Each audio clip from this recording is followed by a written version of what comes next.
இப்போ 2 திருமணம் பண்ணணும்னு ஒருத்தவங்களுக்கு விதி இருக்குன்னு வச்சுக்கோங்களேன், அவங்க தான் காதல் திருமணம் பண்ணணும். எல்லாமே எங்களுக்கு அழகா இருக்குங்க. ஆனா இந்த வாழ்க்கைன்னு வரும்போது நாங்க படுற அவஸ்தை எங்களுக்கு தானே தெரியும் அப்படிங்கிற நிலை வந்து நிறைய பேருக்கு பார்த்தீங்கன்னா, இத சொல்லலாமா? வேணாமா? சொன்னா பஞ்சாயத்து வருமான்ற ஒரு குழப்ப நிலை இருக்கு. காதல் இல்லாத கண்டிப்பா காதல் இல்லாத ஆட்கள் இருக்குமா? காதல் வரும். காதல் ஃபர்ஸ்ட் நிறைய பேருக்கு வந்து முதல் காதல்லாம் தோல்வியெல்லாம் இருந்திருக்கு அமைப்பு இருக்கும். நான் ஃபர்ஸ்ட் வாங்கின அடியே பெரிய அடிங்க. அடுத்து வாங்குற அடிக்கு நாங்க தயாரான்னு சில பேருக்கு குழப்பங்கள் இருக்கும். இதெல்லாம் ஒரு மாறக்கூடிய டைம் பீரியட் தான்.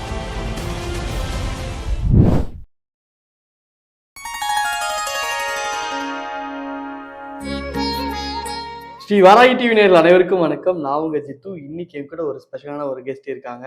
காதல் மற்றும் குடும்ப சிறப்பு ஜோதிடர் ஈஸ்வரி மேம் இருக்காங்க. வணக்கம். வணக்கம்ப்பா. 2026 பிப்ரவரி 14 மேச ராசிக்காரர்களுக்கு எப்படி இருக்குமா? நிச்சயமாப்பா. மேச ராசி காலச்சக்கரத்தின் 1ஆம் இடம் சொல்லக்கூடிய ராசி. ரொம்ப ரொம்ப ரொம்ப யூனிக்கான ஆட்கள். எந்த ஒரு இதுவுமே இல்லாம நாங்களா வந்தோம் பார்த்தீங்களா, எங்களுக்கெல்லாம் முன்னாடி யாருமே சொல்லித்தரக்கூட அல்ல. நாங்களா வந்தோம் அப்படின்ற மாரி தனித்துவமான ஆள். இங்க செவ்வாய் தான் அதிபதி. எப்பவுமே வந்து செவ்வாய் அப்படின்னாலே வேகமான ஆளு, துடிப்பான ஆளு.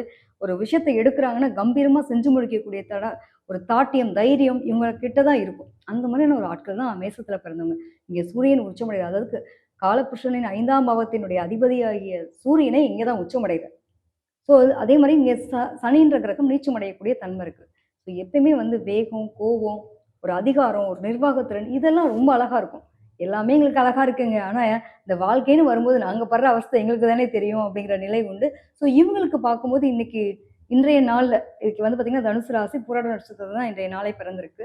இந்த நாள்ல வந்து பார்க்கும்போது இவங்களுடைய ராசிக்கு 5ஆம் இடத்துல தான் கேது உட்கார்ந்திருக்கு. 5ஆம் பாவகம் என்ன அப்படின்னா, இதுதான் காதல குறிக்கக்கூடிய 5ஆம் பாவகம்னு சொல்லுவோம். அந்த 5ஆம் பாவக அதிபதி கரெக்ட்டா பார்த்தீங்கன்னா, ஏதோ எங்களுக்கு ஒரு லக் இந்த நூல் அளவுல தப்பிச்சேன்டா சாமி அப்படிங்கிற மாரி இவங்களுக்கு 10ஆம் இடத்துலருந்து 11ஆம் இடத்துக்கு டிரான்சிட் ஆயிருக்காரு. நிறைய பேருக்கு பார்க்குறோம் அப்படின்னா, அந்த சுக்கிரனும் புதன் தான் ஒரு திருமணம் சம்மந்தப்பட்ட விஷயத்த குறிக்கிறது. ஸோ இவங்களுடைய 7ஆம் இடத்து அதிபதி பார்த்தோம் அப்படின்னா சுக்கிரன். அதே மாரி 3ஆம் இடத்து அதிபதி புதன் வந்து எங்க இருக்காருன்னா, ராகுவோட சேர்ந்திருக்காரு. எல்லாமே சதய நட்சத்திரத்துல போகக்கூடிய அமைப்பு உண்டு. நிறைய பேருக்கு பார்த்தீங்கன்னா, இத சொல்லலாமா?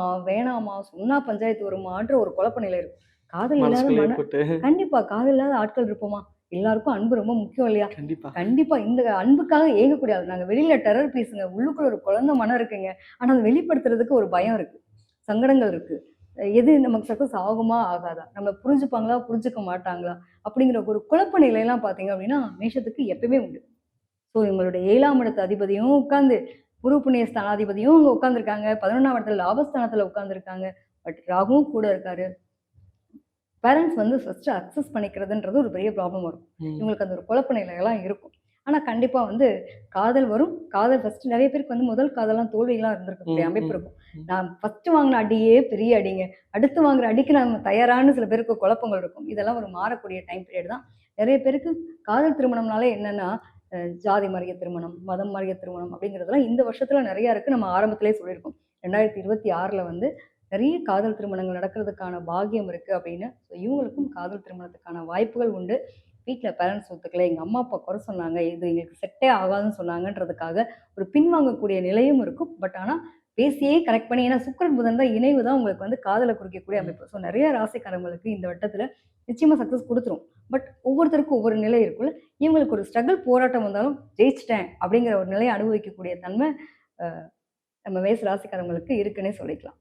மேம் நீங்க பேசும்போது சொன்னீங்க, இது அவங்களுக்கு வந்து சில ப்ராப்ளங்கள் வரும் அப்படின்னு சொன்னீங்க. இது எப்படி ஃபேஸ் பண்ணலாம் மேம்? இது எப்படி இதுக்கான சொல்யூஷன் என்னவா இருக்கும்? நிச்சயமா. அதாவது ஒரு கருத்து வேறுபாடுகள்ன்றது வந்து ஈகோ பிரச்சனைலாம் இருக்கக்கூடிய ஆளுகளே இவங்க தான். அது ஏன் ஏன் அப்படி சொல்றேன் அப்படின்னா, இந்த சூரியன், இந்த செவ்வா, ஒரு தோரணை, அந்த தென்னாவட்டா பேசுறது. எங்க அம்மா, அப்பா வந்தா நீ இப்படிதான் பேசணும். அது கூட உனக்கு தெரியாதான்னு 2 திட்டுவாங்க அவங்களோட ஆளுட்ட கூட.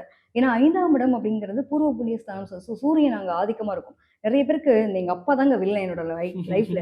என்னோட மாமனார் தாங்க முதல் வில்லன். வேற யாருமே இல்ல. இந்த அளவுக்கு சொல்றதுக்கான ஒரு நிலைகள் உருவாகும். யாருக்குமே அவங்கவங்க பிள்ளைங்கள வந்து இத்தனை வருஷம் பெத்து, வளர்த்து, ஆளாக்கி, ஒரு ஆள் வந்து திடீர்னு வேற நம்மளோட கம்யூனிட்டியே வேற இடத்துல எடுத்துட்டு போகுது அப்படிங்கிறது எவ்வளோ வருத்தத்துக்குரிய விஷயமா இருக்கும். நல்லா பார்த்தீங்கன்னா, அவங்களோட ஜாதகத்திலேயும் இப்ப நான் நெறைய அனலைஸ் பண்ணியிருக்கேங்க. நெறைய இது பத்தின குடும்பத்துக்காகவே ரிசர்ச் பண்ண வரைக்கும், இந்த மேஷ ராசியில இருக்கவங்களுக்கும் சரி, ஒவ்வொரு ராசிக்காரங்களையும் பர்ட்டிகுலரா இந்த மேஷ ராசிக்குலாம் சில பேருக்கு அந்த சொந்தத்துல திருமணம் பண்ணாம, வெளியில போய் திருமணமா அவங்களோட வாழ்க்கை ரொம்பவே நல்லா இருக்கும். இந்த விருப்ப திருமணத்துக்குள்ள போகும்போது ஏன்னா அவங்க ஜாதகத்துல இந்த மாரி இருந்தா தான் இவங்க அத செய்யவே தோணும். இல்லனா செய்ய முடியாது. இந்த பரம்பரை சார்ந்த விஷயங்களை விட்டு, ஏன்னா அவங்க பரம்பரையில நிறைய சாபங்கள் இருக்கும். ஏன்னா சனி வந்து நீச்சமா இருக்கு. ம்.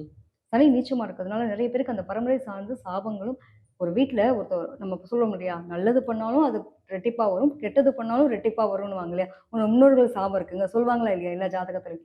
ஸோ இவங்களுக்கெல்லாம் பார்த்தீங்கன்னா, எங்களுடைய குடும்பத்திலேயே ஆல்ரெடி கலப்பு திருமணங்களோ, ஜாதி மறிய திருமணமோ, ஒன்றுக்கு மேற்பட்ட திருமணங்கள் செஞ்சவர்களுடைய அமைப்புகள் இருந்தா தான் இவங்க இந்த மாதிரியான நிலைக்கே வருவாங்க. இப்ப 2 திருமணம் பண்ணணும்னு ஒருத்தவங்களுக்கு விதி இருக்குன்னு வச்சுக்கோங்களேன். அவங்க தான் காதல் திருமணம் பண்ணுவாங்க. ம். ம். அந்த மாரி காதல் திருமணம் பண்றதுக்கான ஒரு நிலைகள் வரும். இங்க என்னன்னா, சூரியன் வந்து கரெக்ட்டா பார்த்தீங்கன்னா, 1 பாயிண்ட் டிகிரில தான் அன்னைக்கு தான் டிரான்சிட் ஆகி ஒரு நாள் ஆயிருக்கு. ஸோ நெறைய வீட்ல வந்து பேரண்ட்ஸ் ஒத்துக்க வைக்கிறது பெரிய போராட்டமா இருக்கும். ஒண்ணு இந்த பொண்ணு வீட்டு பக்கமா இருக்கட்டும், அதே மாரி பையன் வீட்டு பையன் பக்கமா வீட்லயும். இருக்கட்டும். நிச்சயமா ஒரு போராட்டம் இருக்கும். எங்களோட கல்யாணம்லாம் எப்படி நடந்துச்சு தெரியுமா? எங்களுடைய காதல் நான் சொல்றதுக்கு எவ்ளோ போராட்டம். முன்னாடியே போனேன். பட் பக்கத்துல போனோனே எனக்கு பயம் வந்துருச்சு. சொல்ல மறந்துட்டேன் அப்படின்ற நிலையெல்லாம் இருக்கக்கூடிய நபர்கள் தான். ஸோ கொஞ்சம் மனசெல்லாம் தைரியப்படுத்திட்டு ராகு வேற இருக்கார்ல, பிரம்மாண்டமான ஆள் கூட இருக்காரு. அதனால பார்த்துக்கலான்ற ஒரு தைரியத்துல போய் இவங்க பேசுறதுக்கான வாய்ப்பு இருக்கு. ஏன்னா இவங்களுடைய பார்வைப்படக்கூடிய இடம்னு ஒரு விஷயம் இருக்குல்ல.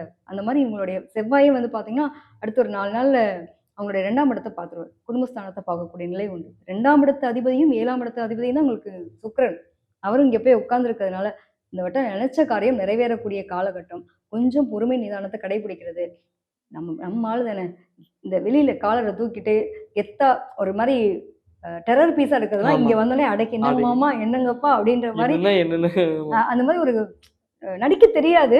இது வேற வழி இல்ல. இது இப்படிதான் இருக்கணும். நம்ம பொண்ண குடுக்குறாங்க, பையன வீட்ல வந்து பேசுறாங்க அப்படின்னா, இந்த நேரத்துக்கு தகுந்த மாரி உங்களுடைய அந்த உடல் பாவனை, மொழிகள் எல்லாம் கொஞ்சம் அடக்கி வாசிச்சாங்க அப்படின்னா, டெஃபினட்டா சக்சஸ். அதுல எதுவும் மாற்றம் கிடையாது. மேச ராசிக்காரங்க இப்போ வந்து அவங்க பிடித்த ஒரு பொண்ணுக்கோ, இல்ல பையனுக்கோ ப்ரப்போஸ் பண்ண போறாங்கன்னா, அது எந்த அளவுக்கு அவங்களுக்கு பாசிட்டிவா அமையும்? என்ன மாரியான ஒரு கலர்ல உடை அணிஞ்சுட்டு போனாங்கன்னா, அவங்களுக்கு பாசிட்டிவா இருக்கும்?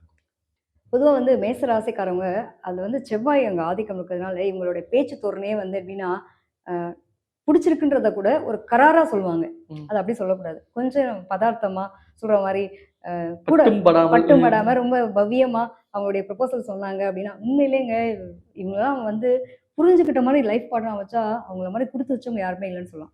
ஸோ இந்த வட்டம் காதல்ல கண்டிப்பா சக்சஸ் கிடைக்கும். அதுல எதுவும் மாற்றம் இல்ல. உங்களுடைய கோவம் எல்லாத்தையும் சுருட்டி வச்சுட்டு, இந்த அங்க போய் சரவுண்டர் ஆகும்போது ரொம்ப ரொம்ப நல்ல நிலையில அமைதியா, ஒரு உங்களுடைய வார்த்தை வந்து சவுண்ட் பார்ட்டியா இருப்பீங்க இல்லையா? அந்த சவுண்ட் எல்லாம் அடக்கிக்கங்க. வேற ஒண்ணுமே கிடையாது. அதே மாரி ஃப்ரெண்ட்ஸுகளுக்கு வச்சுட்டு, உங்களுடைய லவ் ப்ரொபோஸ் பண்றதுக்கு பதிலா, நான் என் ஃப்ரெண்டுட்ட சொல்லி சொல்ல வைக்கிறேன். என் ஃப்ரெண்டுட்ட கிரீட்டிங் கார்டு குடுக்குறேன். இதெல்லாம் வேண்டாம். எதா இருந்தாலும் நேருக்கு நேர் பார்த்துக்கலாம். அப்படின்ற நிலைமைக்கு போயிட்டீங்கன்னா ப்ராப்ளம் இல்ல. உட்கார்ந்து பேசுங்க. ஒரு விஷயத்த பேசுறதுக்கு ஒரு தைரியத்த உங்களுக்குள்ள உருவாக்கிக்கிட்டு போய் நீங்க பேசுனீங்க அப்படின்னா, டெஃபினட்டா சக்சஸ் இருக்கக்கூடிய நிலை உண்டு. ஸோ இவங்க என்ன மாரி கலர்ஸ் யூஸ் பண்ணலாம் ம். அப்படின்னா, நம்ம வந்து சொல்லுவோம் இல்லையா? அந்த ரோஜா பூ கலர் சொல்லுவோம்ல. ரோஜா பூ கலர் ரொம்ப மைல்டு ஆரஞ்சு, ரொம்ப மைல்டு கலர்ஸா இந்த மாரி ஒரு கலர்ஸ்ல இவங்க ட்ரெஸ் வேர் பண்ணியிருந்தாலும் சரி, அவங்க வாங்கி குடுக்குற பூ கூட அந்த மாரி இருந்துட்டு போட்டுமே. அந்த மாரி ஒரு கலர்ல அவங்க குடுத்தாலும் சரி, இவங்க வேர் பண்ணிட்டாலும் சரி, இது உங்களுக்கு ஒரு சக்சஸ் குடுக்கக்கூடிய ஒரு நிலை இருக்கும். எப்பயுமே வந்து சண்டைன்னு வந்தா தான் சங்கடம் வந்தா தான் ம். ஒரு சொல்யூஷன் கிடைக்கும். சொல்யூஷன் ஒண்ணு கிடைக்கும். ஸோ இவங்கலாம் வந்து பயந்துகிட்டே ஓடிட்டே இருப்பாங்க. இப்ப நின்னு என்னன்னு தெரிஞ்சுக்கலாமே! அப்படிங்கிற ஒரு நிலைக்கு தயாராகி போனாங்கன்னா, அதுவும் நம்பிக்கை ரொம்ப ரொம்ப முக்கியம். என்னோட காதல் எனக்கு வெற்றிய குடுக்குன்ற நம்பிக்கையோட போனாங்கன்னா, நிச்சயம் இவங்களுக்கு அனுகிரகம் உண்டு. ஏன்னா 5ஆம் இடத்துல கேது என்னதான் தடை, சுருக்கம் இருந்தா கூட சரி, ராகு இருக்கார்ல, ராகு கூட சுக்கிரன், புதன் எல்லாம் உட்கார்ந்துருக்காங்க. அதனால தைரியமா, "வா நான் இருக்கேன்" அப்படின்னு கூட்டு போகக்கூடிய ஆட்கள் எத்தனையோ பேர பின்னாடி வச்சிருக்கேன்ற மாரி இத்தன கிரகங்கள் கூட இருக்கிறதுனால, இவங்க நினைக்கிற காரியம் 11ஆம் இடம் லாபஸ்தானம். 11ஆம் இடம் உங்களுக்கு ரொம்ப சந்தோஷமான ஒரு நிகழ்வ குடுக்கக்கூடிய ஒரு அமைப்பு. ஸோ இவங்களுக்கு அது சக்சஸ் ஆகக்கூடிய நிலை உண்டு. பட் ஆனா போராட்டங்கள் இருக்கும். அத மீறி தான் நீங்க ஜெயிக்கணும். ஓகே. இப்ப நீங்க ப்ரப்போஸ் பண்றவங்களுக்கு சொன்னீங்க. நெறைய பேர் வந்து வெயிட் பண்ணிட்டு இருப்பாங்க. பொண்ணுங்கலாம் பார்த்து ப்ரப்போஸ் பண்ண போமாட்டாங்க. நமக்கு யாராவது வருவாங்க அப்படின்னு வெயிட் பண்ணிட்டே இருப்பாங்க. அந்த மாரி வெயிட் பண்றவங்களுக்கு எந்த மாரி பாசிட்டிவா இருக்கும்? நிச்சயமா இது பொதுவாவே காதலர்கள் அப்படின்றது ஒரு ஆண், பெண் சம்மந்தப்பட்ட விஷயம் மட்டும் இல்லாம, வீட்ல இருக்கக்கூடிய உறவுகளுக்கே நம்ம சொல்லியிருக்கோம். ஆமா. இப்ப சண்டை போட்டு அவங்க வந்து பேசட்டும்னு ஆமா. எதிர்பார்ப்பாங்க. அந்த மாரி வெயிட் இது பண்ற உண்மையிலேங்க ஒரு சூப்பரான ஒரு விஷயம். ஒரு அன்னைக்கு டேல நீங்க என்னதான் கோவமா இருந்தோனே ஒரு மெசேஜ் பண்ணுங்களேன். ஒரு ஹார்ட்டின போட்டு, ஏதோ சின்னதா ஒரு கிஃப்ட் குடுக்குற மாரி ஒரு பொக்கே அனுப்புறது. இந்த மாரி இருந்தா கூட இவங்களுக்கு என்ன ஆகும்? சரி இந்த டேல நமக்காக இது பண்ணாங்க. ஒரு சாக்லேட் குடுக்கும்போது கூட ஹேப்பியா ஆகும்ல. ஸோ எவ்ளோ பெரிய மன அழுத்தங்கள் இருந்தா கூட மாறக்கூடிய ஒரு டைம் பீரியடு. நெறைய பேரு நீங்க வந்து ஃபீல் பண்ணிட்டு இருக்காங்க. லேடீஸ்லாம் வந்து பொண்ணுங்களா இருக்காங்க. ப்ரொபோசல்க்காக வெயிட் பண்ணிட்டு இருக்காங்க அப்டின்னா கூட, இவங்களுக்கு ஒண்ணும் இல்ல. ஒரு சின்ன கிஃப்ட். ஒரு ஸ்வீட் வாங்கி குடுத்து எப்பயுமே முதல்ல ஆரம்பிக்கிறோம். ஸ்வீட்லேருந்து ஆரம்பிக்கலான்ற மாரி, இவங்க ஒரு சாக்லேட் கவரோ, ஒரு பூவோ இந்த மாரி குடுத்து அவங்களோட ப்ரொபோஸ் பண்ணாங்க அப்டின்னா, நிச்சயமா அது மனம் மாறிடும். எவ்வளோ பெரிய ப்ராப்ளம் இருந்தா கூட, விட்டு போன காதல் முடிஞ்சு போச்சு, நம்ம லைஃப்ல இனிமே இல்லன்றவங்க கூட ரீஎன்ட்ரி குடுத்தாங்க அப்படின்னா, நிச்சயமா நடக்கிறதுக்கான வாய்ப்புகள் உண்டு. ஓவராலா பார்க்கும்போது இந்த லவர்ஸ் டே வந்து எல்லாருக்கும் ஒரு மகிழ்ச்சிகரமான நாளா இருக்கும்ன்றத நம்பி, நம்ம இந்த இந்த ஆண்ட வந்து அழகா கொண்டாடலாம். பிப்ரவரி 14th வந்து எல்லாரும் சேர்ந்து சூப்பரா கொண்டாடலாம் அப்படிங்கிறதோட முடிச்சுக்கிறேன். நன்றி. கண்டிப்பா மேம். இவ்வளவு நேரம் எங்களுக்காக அழகா விளக்கம் கொடுத்ததுக்கு நன்றி மேம்.